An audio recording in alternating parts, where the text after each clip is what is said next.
Hi friends, welcome back to Movies Food and Art. இன்னைக்கு நம்ம சேனலில் creamy cheesy white sauce pasta தான் செய்ய போகிறோம். பாஸ்தா செய்கிறதுக்கு ஒரு சாஸ் பேன் எடுத்துக்கோங்க. அதில் 3 பெரிய கிளாஸ் அளவுக்கு தண்ணி ஊற்றிட்டு சால்ட் போட்டுட்டு கொஞ்சமாக ஆயில் ட்ராப்ஸ் விட்டுருக்கேன். ஒரு பேக்கெட் பாஸ்தா இதில் ஆட் பண்ணிவிட்டு ஒரு 5 மினிட்ஸ் சிம்மில் வச்சு வேக வைக்கலாம். இது ஒரு சைடில் இருக்கட்டும்.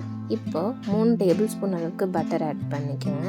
இதை லோ ஃப்ளேமில் வச்சு இந்த அளவுக்கு மெல்ட் ஆனதுக்கப்புறமா இதில் 1/4 கப் அளவுக்கு மைதா ஆட் பண்ணிக்கிறேன்.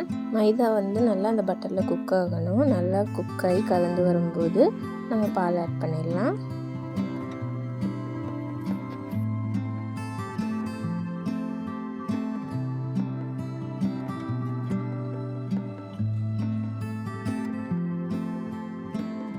நான் மெஷரிங் கப் இருக்க 1 கப்பில் நான் 1.5 கப் பால் ஆட் பண்ணுறேன். இப்போ 1 கப் ஆட் பண்ணிடுவேன்.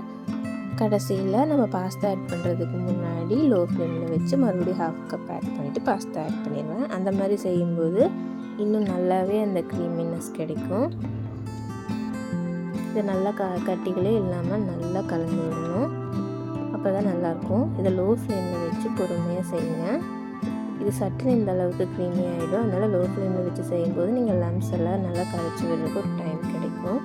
இந்தளவுக்கு க்ரீமி ஆனதுக்கப்புறமா இதில் சால்ட், 1 டீஸ்பூன் அளவுக்கு பிளாக் பெப்பர் இதெல்லாம் சேர்த்துட்டு நல்லா கலந்து விடுங்க.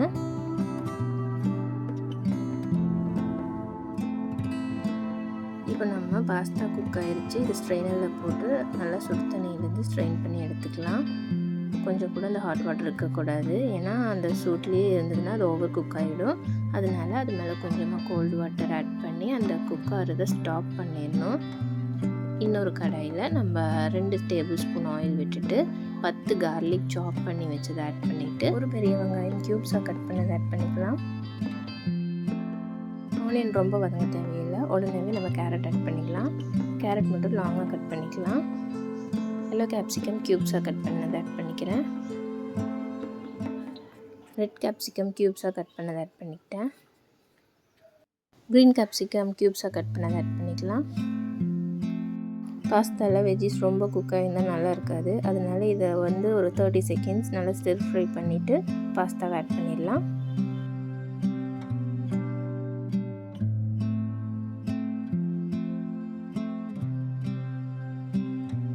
அவ்வளவுதான். காய்கறி இதுக்கு மேலே குக் பண்ணக்கூடாது. இப்போ நம்ம பாஸ்தாவை ஆட் பண்ணிடலாம். நமக்கு பாஸ்தாவில் ஆயில் கொஞ்சமாக விட்டு அது மேலே கோல்ட் வாட்டர் போட்டு வச்சதுனால அது ஒன்றோட ஒன்று ஸ்டிக் ஆகாமல் எப்படி இருக்குன்னு பாருங்கள். இப்போ இதை நல்லா கலந்து விட்டுறணும். நல்லா மிக்ஸ் ஆனதுக்கப்புறமா தான் நம்ம ஒயிட் சாஸில் இதை ஆட் பண்ண போகிறோம்.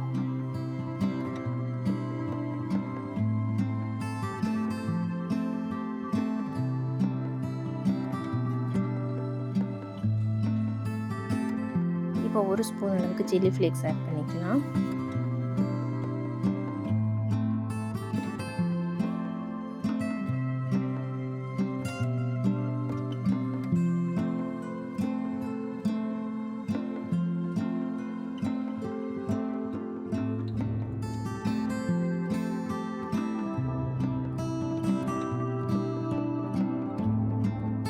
இப்போ ஒயிட் சாஸ் எடுத்து சிம்மில் வச்சுருக்கேன். இதில் மீதி 1/2 கப் பால் ஆட் பண்ணி நல்லா கலந்து விட்டுடலாம். இப்போ நம்ம பாஸ்தாவை இதில் ஆட் பண்ணி நல்லா மிக்ஸ் பண்ணி விட்டுட்டு ஒரு வேளை லைட்டாக அந்த சால்ட் பத்தலினாலோ இல்லை பெப்பர் பத்தலினாலோ இப்போ ஆட் பண்ணிடலாம்.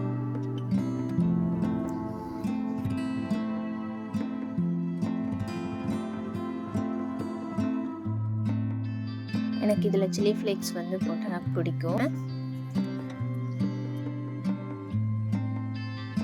இப்போ ஒயிட் சாஸ் நல்லாவே பாஸ்தாக்குள்ளே போகணும். அந்த அளவுக்கு நல்லா மிக்ஸ் பண்ணி விடுங்க. ஜென்டிலாக மிக்ஸ் பண்ணுங்கள். ஏன்னா எல்லாமே ரொம்ப சாஃப்டாக குக் ஆகிருக்கு.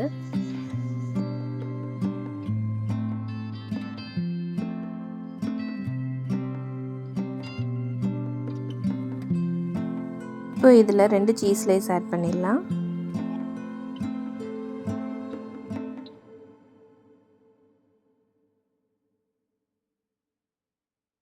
மேலே 1 ஸ்பூன் சில்லி ஃப்ளேக்ஸ் ஆட் பண்ணிவிட்டு இட்டாலியன் சீசனிங் 1 ஸ்பூன் ஆட் பண்ணிக்கலாம். நார்மல் ஸ்பூனில் நான் ரெண்டுமே ஒரு ஸ்பூன் ஆட் பண்ணியிருக்கேன். இட்டாலியன் சீசனிங் இன்னும் கொஞ்சம் வேணும்னாலும் நீங்கள் ஆட் பண்ணிக்கலாம். அது நல்லா ஃப்ளேவர்ஃபுல்லாக இருக்கும்.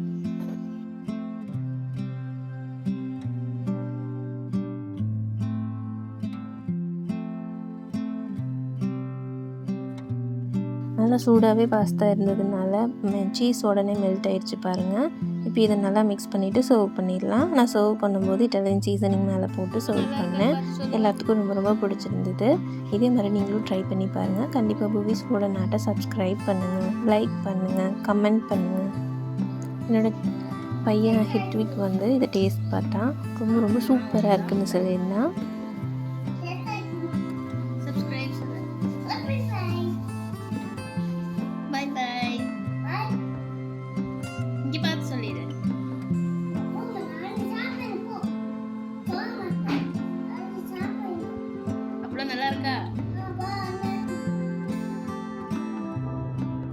ஒரு பாஸ்தாக்குள்ளே இந்த மாதிரி ஒயிட் சாஸ் நல்லா ஃபில் ஆகி நல்லா டேஸ்ட்டாக இருந்துச்சு. இதே மாதிரி ட்ரை பண்ணி பாருங்கள். கண்டிப்பாக பூவிஸ் ஃபுட் அண்ட் ஆர்ட்டை சப்ஸ்கிரைப் பண்ணுங்கள்.